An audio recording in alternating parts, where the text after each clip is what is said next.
You can make your products that you're selling seem way more valuable by just changing the way that you frame or how you describe it. So for example, with this glass of water, we could sell this glass of water for just $3. Or we could say $3 for the glass and get free water, or $3 for 300 mils of water and get a free glass. Or for just 1 cent per milliliter, get as much water as you want. Like, there's a million different ways you can do this. We could sell a $3 glass with infinite refills, so you can get infinite water. You could frame it around the benefit, $3 for hydration. You could frame it around the problem, $3 to fix your dehydration. There's so many different ways that you can talk about a product that isn't just $3 for a product or price for a product. There's much more effective ways of framing products to make them seem more valuable to whoever you're speaking to. So today I've got a resource that I'm going to go through. It has all the different ways that we use this price framing or product framing within our agency, Selling Health Supplements specifically. So you can look at this and get inspiration for your own products or literally use these themselves. So let's jump straight into it.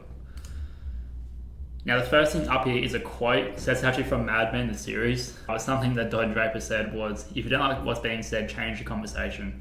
So if the marketplace or the niche that you're in is talking about the similar things, or if everyone's saying the same things about the product, if you just change the way that you frame your product or your offer, you can make it seem way more valuable or way different than the rest of the competitors, even though the core product might be very similar.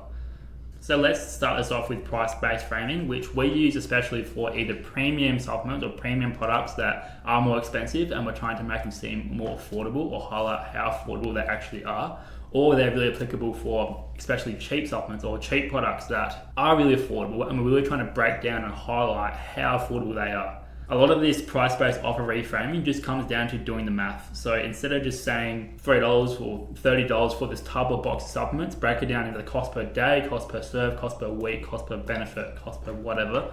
There's many different ways you can break it down to make it seem more affordable or cheaper. Then you can look at all these different options that you have and pick out which one seems the most affordable or the most valuable to your audience. So the first one here, cost per serve, pretty simple. Instead of selling a $60 box of supplements or box of whatever that has 60 serves in it, then break it down to $1 per serve or $1 per day, which is exactly the second one here. The next way to do this is cost per outcome. So this is applicable for certain products that are really problem/benefit focused. Like for example, water could be one where the problem that we're trying to fix or the outcome we're trying to achieve is either quenching of thirst or hydration as a whole. So the cost per outcome would be become hydrated for $3 or whatever. Now, if it is a product like a gut product or a bloating or gut restoration product, then we can frame it around that. So for people that are dealing with gut issues, stomach issues, bloating, if they can fix that for $32, that seems way more valuable than just supplement product or supplement box for $32. By linking it to the exact pain that they've experienced in the moment, it can again make it seem more valuable. Now, with stuff like this, what you would do beforehand or around this offer would be to really paint out this picture and to sort of poke at the pain a little bit more to make it more real for them, and to make the reader remember how much pain or how bad the thing really is. Now, next thing we have here is bulk savings. So this is very simple. If you have any sort of bulk offers, just talk about how much they can save by getting in bulk or by purchasing in bulk. Bulk savings is a great thing to use in combination with other ones like cost per day or cost per serve, because you can either say buy one tub of X product or buy three, save 25% off, which brings it down to only 25 cents per day or whatever it is. For a lot of these, they are definitely stackable, where you can stack multiple of these to make them seem even more valuable, and normally it seems like exponentially more valuable by doing this. Next is compare to alternatives. So if you're selling something that is a solution that achieves the same solution that something else that the person's already buying daily does, or buying it all achieves, then you can compare your solution to that solution. So for an example, a great one would be, for example, nootropics, or if they're selling a type of stimulant or focus product, nootropic, etc., drink, pill, powder, whatever, if it achieves the same outcome, stimulation, focus, productivity, as a coffee or as an oat latte, for example, here, normally we can compare the cost of the supplement to the coffee or the whatever other product that they're using, even Monster, Red Bull, stuff like that. And by doing this, it can seem way more valuable, way more affordable. And again, it makes it seem way more valuable as a product by itself. Rather than just being a supplement, It's a replacement for this. And really what you're trying to do here is to get them to do the math in their own head, or even lay out the math for them. Like normally you spend $5 per day for a coffee. Instead you can spend only $2 per day for a coffee and get better outcome and save this amount of money over a month. So the call to action then, which would be even another one that's not included in here, would be save $30 a month by using this supplement or this product or whatever, because they're not buying coffee every day as they previously were.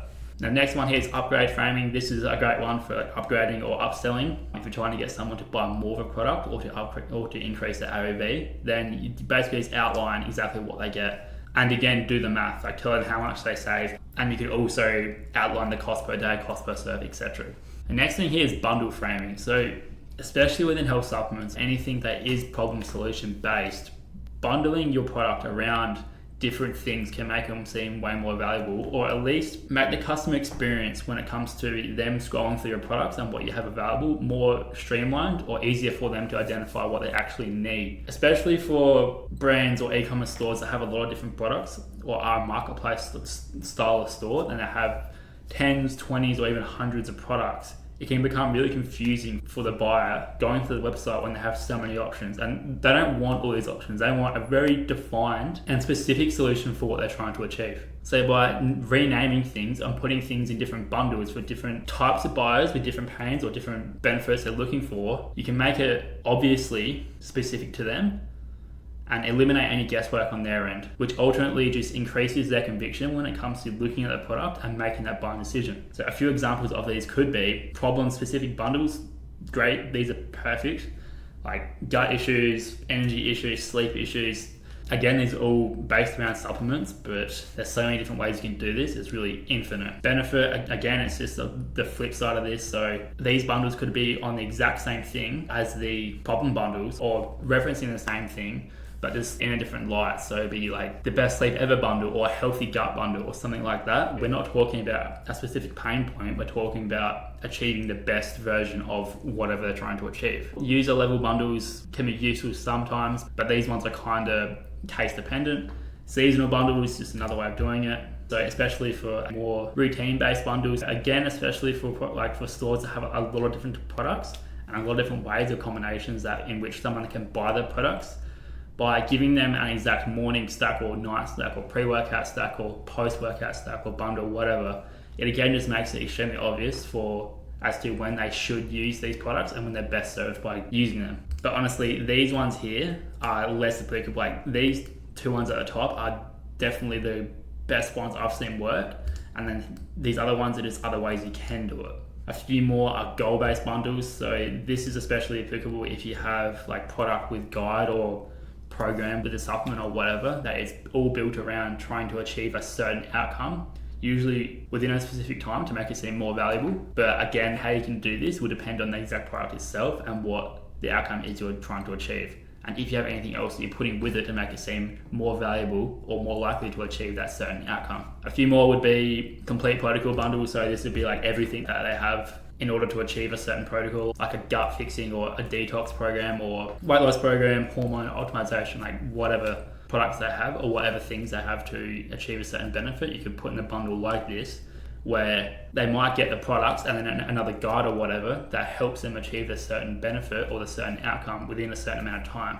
Next one's like a more social proof type of thing. So you'll see it's got often the bestseller bundle, bestseller packs, whatever. And then a few more different ideas that you can do here. The last one here is actually supposed to be third party credibility, but you can't really do this unless you have permission from someone, of course. If you do this without having permission from someone or by the person that you're leveraging, you could run into issues. But for example, like the human stuff would be a great example of this brand is associated with this third party influencer or third party person who has a lot of credibility, and they give them what they would recommend someone to take daily or whatever, and then you put it into one stack. So if someone comes into the brand from being exposed via that influencer or that third-party credibility person, then they don't care so much as to what the brand recommends. They care more as to what that person recommends, and they want exactly just that, and they'll probably just get that product. So again, it's just another option for how this can be used. Now, moving on to psychological frames. This is just different frames that use psychological biases to, again, make it seem more valuable. So Limited offer or urgency. This is just offers or bundles or different variations of the product that are available at a certain time. So they need to get these now or today or this week only, and that's all it's available for. After this, they can no longer get it. So it's just adding urgency to this specific type of bundle or offer that you're selling. The flip side of this is scarcity. So if you do a certain bundle or a certain kit and only have a certain amount, then you would use this type of language where scarcity is referencing how many is left, while urgency is referencing how much time is left. Price anchoring is something's on special, or if you made something cheaper, etc., then you can just reference it as a price anchor, like was this much and is now this much. Again, by referencing the higher price first. This is a very common strategy or tactic where you're just seeding a higher price in the customer's mind, which one tells them that they're getting a discount or a bargain or whatever, but when they first read that number, it's going to anchor the price higher in their mind and make the product seem more valuable. Free gift would just be a free gift with their order. Again, very simple. Like with something like this, you're actually adding something to it to make it seem more valuable. But if you're strategic with what free gift you're giving, the cost of goods or whatever it costs the brand to actually give the gift might be inconsequential to how much of an increase this free gift offer generates for the brand. So normally when you would do this, you would try and pick a free gift that is especially cheap for the brand to make while still having some intrinsic value to any customers looking at the other product. The best way to do this is to pair the free gift and the offer with two products that work well together or should be bought together to achieve the same outcome.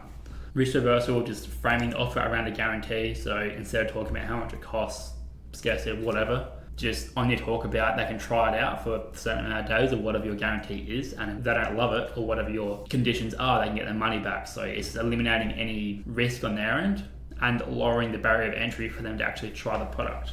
Free shipping first trial, this is just a way to increase AOV. One, giving free shipping, and a better way to do this is to give free express shipping. So you're not only giving them something free, but you're also making it quicker, faster on their end. So you're fulfilling their need for instant gratification just a little bit more. So especially if they can get it the next day or even same day would be perfect, but for a lot of brands that isn't optional. But by moving towards that buyer fulfillment journey or however long it takes, then it is just going to make it seem a little bit more valuable for them. Stack and save, this is pretty much what was above, so we can pretty much just ignore this. Trial framing is another way of having the guarantee. So by calling it a trial, in a lot of people's heads, a trial and a guarantee are two different things. Even though actionably for the business, they end up being the same thing. But if you call something a trial instead of just talking about a guarantee of the product, then the reader or the buyer may see these two things as very different things. And they might see a trial as way more easy or way more risk-free than a guarantee. The last one here would be social proof. So we're just talking about all the other people that buy this product, or if it's a bestseller, or if you have a lot of other current customers, 5-star reviews, etc., etc. Or if you have other third-party credibility that you can lean on, that'll be another way of doing it here.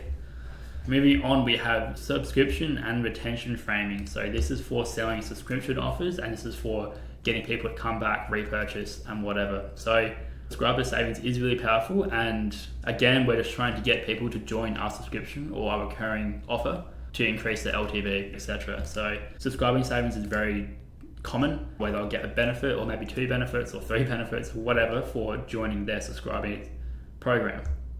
Loyalty program is just, again, another way to keep them in that buying cycle, usually with some sort of point system where people are trying to save up or get enough points in order to get X reward, benefit, free product, free gift, whatever.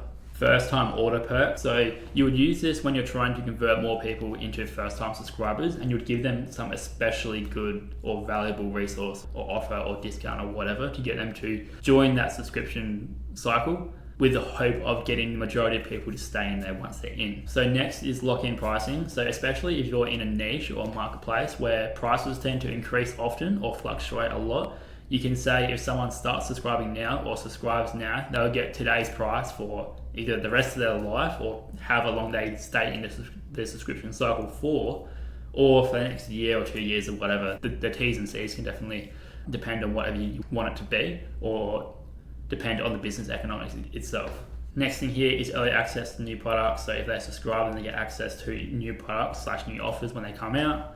bonus content, free guides, free community, free offer, value, whatever sort. Basically just giving them extra stuff for being a subscriber or a customer or a recurring customer is what we're doing here. So it's extra incentive to keep buying or keep subscribing. Recurring free offer gift is something that ButcherBox does really well, where they used to run or they still run these promos where if they subscribe today, if someone subscribes today as a first time subscriber, then they get a free steak for every box moving forward.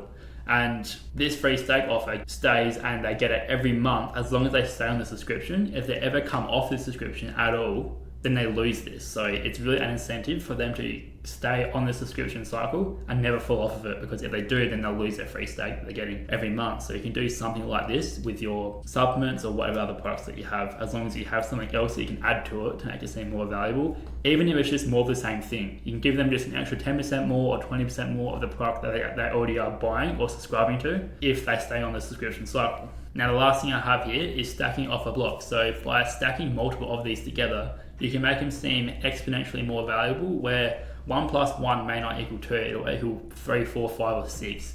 But giving away just a little bit more, it can seem exponentially more valuable in the reader's or in the buyer's mind. So I'll give you just a few examples here. You could stack, like this is already one here where it's subscribe to get daily greens for 15% off and get free shipping. Or you could do stack and save and get double loyalty rewards points, stack and save and get free shipping today only, stack and save and get a free trial or free satisfaction guarantee for the next 30 days if you don't already have that. Furthermore, we could do bundles plus subscription, so they could buy the bestseller or the fan favorite pack or bundle or whatever, and if they subscribe to it, then they get that same price for that bundle every month moving forwards. So they can lock in their bundle savings and then subscribe to get even more savings for longer. Now, there's really so many different ways to do this and stack these together. I won't talk about all of them now, but by looking through this and by doing the math with your own products and your own offers, and by pairing all the different things that you could pair together or potentially put together to make it seem more valuable, if you just go through this process first, you can get understanding as to which different combination of offers / gifts or pricing structures may seem more valuable for the audience or for the buyer. And a way to do this actionably is to actually just cycle through these different ways of framing your products within your emails or within your marketing each time, and then you can either A/B test them or just do them individually and just see how your customers respond and see which ones achieve the best outcome. So if you have any questions about this stuff at all, feel free to ask me in the comments below. This document will be linked in the description as always. If you like this video, feel free to give it a like. If you want to see more, then you can subscribe. Cheers.